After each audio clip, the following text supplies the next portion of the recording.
Media ముందుకు YS Jagan శ్వేతపత్రాలు బడ్జెట్పై press meet. ప్రతి శ్వేతపత్రానికి గట్టిగా కౌంటర్. అరవికాని హామీలు ఇచ్చారని విమర్శలు.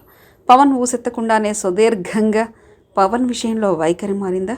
ముఖ్యమంత్రి చంద్రబాబు నాయుడు కొంతకాలంగా వరుసగా శ్వేతపత్రాలు విడుదల చేస్తున్నారు. శ్వేతపత్రాల విడుదల సందర్భంగా వైసీపీ పాలనలో ఆంధ్రప్రదేశ్ రాష్ట్రం ఏదో అయిపోయిందని చెప్పడానికి చంద్రబాబు ప్రాధాన్యత ఇచ్చారు. వైసీపీ ప్రభుత్వంపై మంచిగా చంద్రబాబు చెప్తారని ఎవరూ అనుకోరు. తమ ప్రత్యర్థి చేసిన మంచి గురించి చెప్పేంత సంస్కారం ఏపీ రాజకీయ నేతల్లో అంతగా ఆశించలేదు. ఈ నేపథ్యంలో వైఎస్ జగన్ ఇవాళ మీడియా ముందుకొచ్చారు. సుదీర్ఘంగా సాగిన మీడియా సమావేశంలో చంద్రబాబు విడుదల చేసిన ప్రతి శ్వేతపత్రానికి గట్టిగా కౌంటర్ ఇచ్చే ప్రయత్నం చేశారు.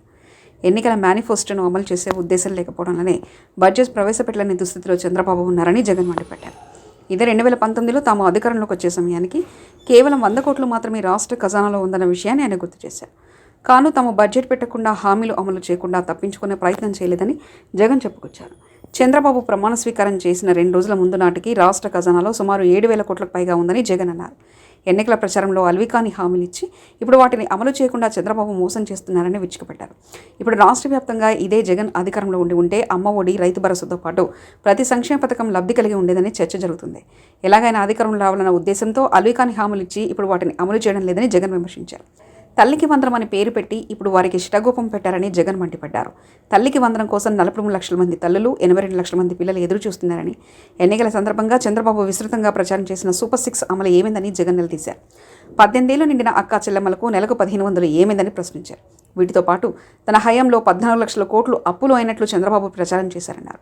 కానీ గవర్నర్ ప్రసంగంలో 10 లక్షల కోట్లు అప్పులు పాలనట్లు చెప్పించారన్నారు. ఈ రెండు నిజం కాదని జగన్ అన్నారు. Liquor policy, mining, Polavaram project నిర్మాణం, అసైన్డ్ భూములు, ల్యాండ్ టైటిలింగ్ యాక్ట్ తదితర అంశాలపై చంద్రబాబు విమర్శల్లో ఏమాత్రం నిజం లేదని జగన్ చెప్పుకొచ్చారు. జనసేన అధ్యక్షుడు ఉప ముఖ్యమంత్రి పవన్ కళ్యాణ్పై మాజీ ముఖ్యమంత్రి వైఎస్ జగన్మోహన్ రెడ్డి వైఖరిలో మార్పు వచ్చింది. పవన్ గురించి ఏమీ మాట్లాడకూడదని జగన్ నిర్ణయించుకున్నారని తెలిసింది. దీనివల్ల పవన్ ఉనికిని గుర్తించినట్లు, నిరాకరించినట్లు కావడంతో పాటు తమ నాయకుడిని ఏమీ అనలేదనే భావన జనసేన కార్యకర్తలు మెజార్టీ కాపుల్లో ఏర్పడుతుందనే ఉద్దేశం అంటున్నారు. ఇటీవల ఢిల్లీలో ధర్నా సందర్భంగా ఆయన తాజాగా మీడియా సమావేశంలో ముఖ్యమంత్రి చంద్రబాబు నాయుడినే జగన్ టార్గెట్ చేయడం గమనార్హం.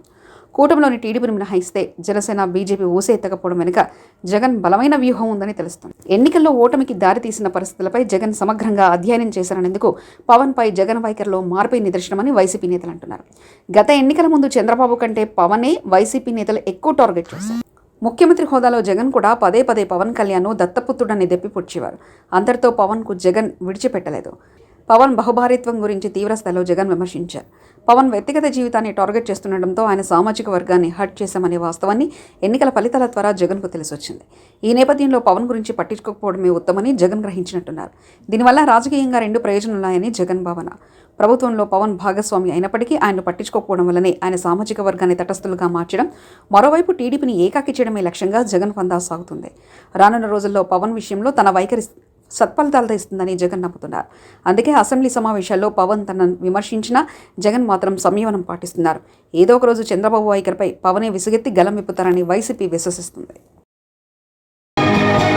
మరిన్ని కథనాల కోసం సబ్స్క్రైబ్ చేసుకోండి మీ అక్షర శిల్పం.